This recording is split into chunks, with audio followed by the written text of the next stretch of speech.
DNA editing? An introduction. Humans have always dreamed of controlling their destiny. We once believed that death was inevitable, but now we push back the boundaries of mortality with modern medicine. Similarly, we've long been fascinated by the idea of shaping our own evolution. What if we could eradicate debilitating diseases, or even enhance our physical abilities? Today these might sound like far-fetched science fiction ideas, but they're actually closer to reality than you think. With advances in genetic engineering, we've begun to unravel the secrets of life itself. And one of the most exciting developments is DNA editing, a revolutionary technology that allows us to rewrite the blueprint of life at its most fundamental level. But what exactly does DNA editing entail? Imagine you have a book that contains all the instructions for building and operating a complex machine. This book is divided into chapters, and each chapter contains specific instructions for assembling different components. Now imagine that there is a mistake in one of the chapters which is preventing the machine from working properly. DNA editing is like having the ability to go into the book and correct that mistake so that the machine can work as intended. In the same way, DNA editing allows scientists to make precise changes to the genetic code of an organism by adding, deleting, or replacing certain segments of its DNA. But why is this important? Many diseases are caused by mutations or errors in the genetic code. So if we could correct these errors, we could potentially cure the diseases they cause. For example, cystic fibrosis is a genetic disease that affects the lungs and digestive system. It's caused by a mutation in a gene called CFTR. By using DNA editing techniques, scientists have been able to correct this mutation in cells taken from patients with cystic fibrosis.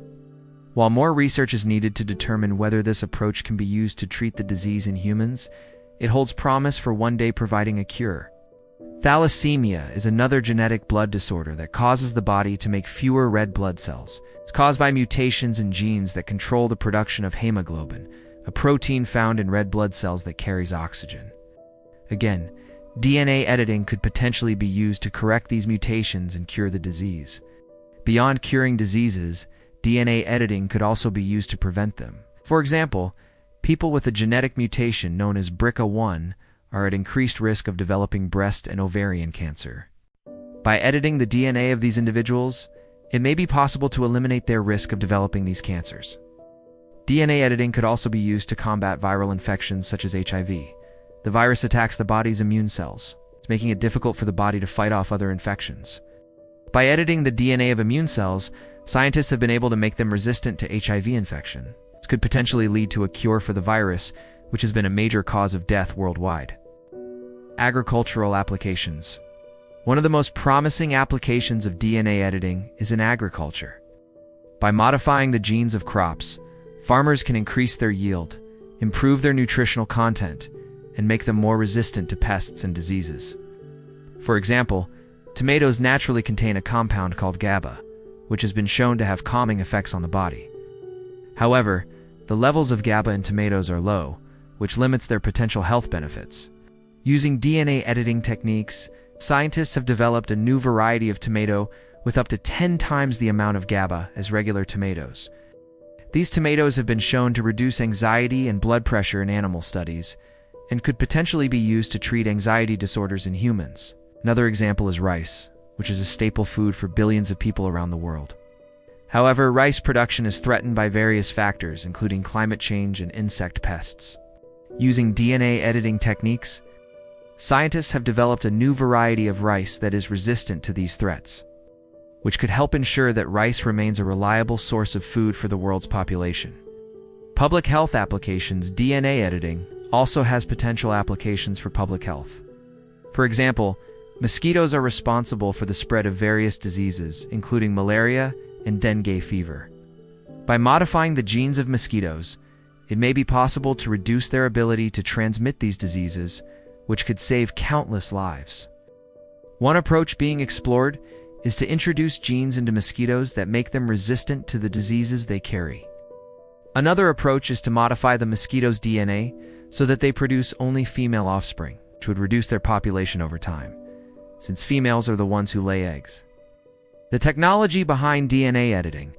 To understand the full potential of DNA editing, it's important to know how it works. Its advantages of the CRISPR-Cas9 system.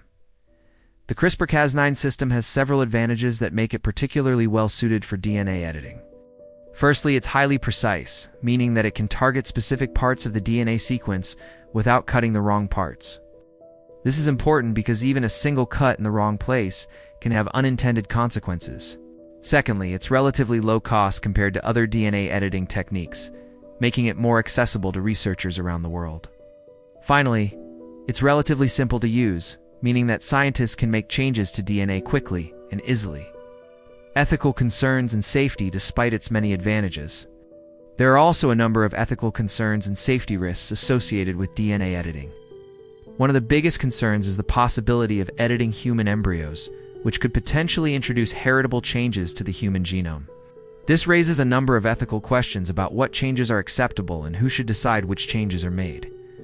Another concern is the potential for DNA editing to be used to create so-called designer babies, where parents can choose specific traits for their children, such as eye color or height. This could potentially lead to a new form of genetic discrimination and could exacerbate existing social inequalities. There are also concerns about the safety of DNA editing, both for the individuals who undergo the procedure and for the wider environment. For example, there is a risk that editing one gene could have unintended consequences for other genes or for the individual as a whole. Additionally, there is a risk that edited genes could be passed on to future generations and could potentially cause problems down the line. To address these concerns, many countries have implemented strict regulations governing the use of DNA editing. For example, the European Union has ruled that gene editing must be regulated under existing GMO laws. While the United States and Japan have specific procedures for approving food and medical applications, despite these regulations, DNA editing remains a controversial topic, and there is ongoing debate about the ethics and safety of the technology. Conclusion: DNA editing is a powerful technology that has the potential to revolutionize our world. From curing genetic diseases to enhancing agricultural productivity, the applications are vast and varied.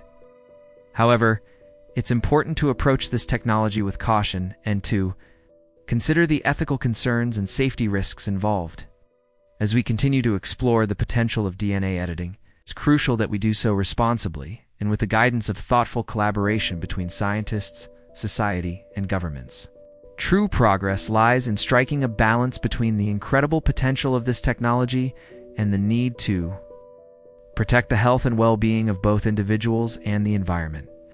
Let us continue to have open and honest conversations about the implications of DNA editing and work together to ensure that this technology is used for the benefit of humanity. We are entering an age where the boundaries of life itself are being rewritten. With the continuous advancement of genetic science, the potential of DNA editing is both exciting and drawing global attention.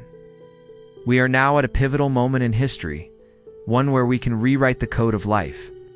But the question remains, how will we use this power? Will it be a force for healing or a cause for harm? How we harness this technology will shape the future of humanity. As we stand on the threshold of this brave new world, we must come together to establish a clear consensus and regulatory framework for DNA editing. Only through open dialogue between ethics, science, and society can we ensure that this powerful tool is used responsibly and for the benefit of all humankind. As we delve deeper into the possibilities of gene editing, it's crucial that we do so with wisdom and empathy. We must consider the ethical implications of our actions and strive to uphold the dignity of all living things. Let us not forget that with great power comes great responsibility. The potential applications of gene editing are vast and span across various fields. In medicine, it offers the promise of curing diseases that currently have no cure, such as Huntington's disease and sickle cell anemia. It also holds the potential for enhancing the effectiveness of cancer treatments and even eradicating diseases like malaria. Gene editing can also be used to modify mosquitoes so they can't transmit deadly diseases, protecting countless lives. In agriculture, gene editing can help create crops that are more resistant to pests, diseases, and harsh environmental conditions. This can lead to increased food production and reduce reliance on pesticides. Imagine a world where crops could thrive with less water, in poorer soils, and in the face of changing climate.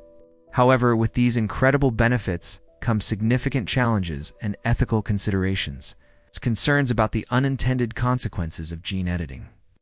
The potential for must have robust regulations in place to prevent the technology from being used for harmful purposes. As we navigate these uncharted waters, it's essential to have open and honest conversations about the risks and benefits of gene editing. We need to work together to find common ground and build consensus. Only then can we harness the incredible potential of this technology while safeguarding against its possible dangers.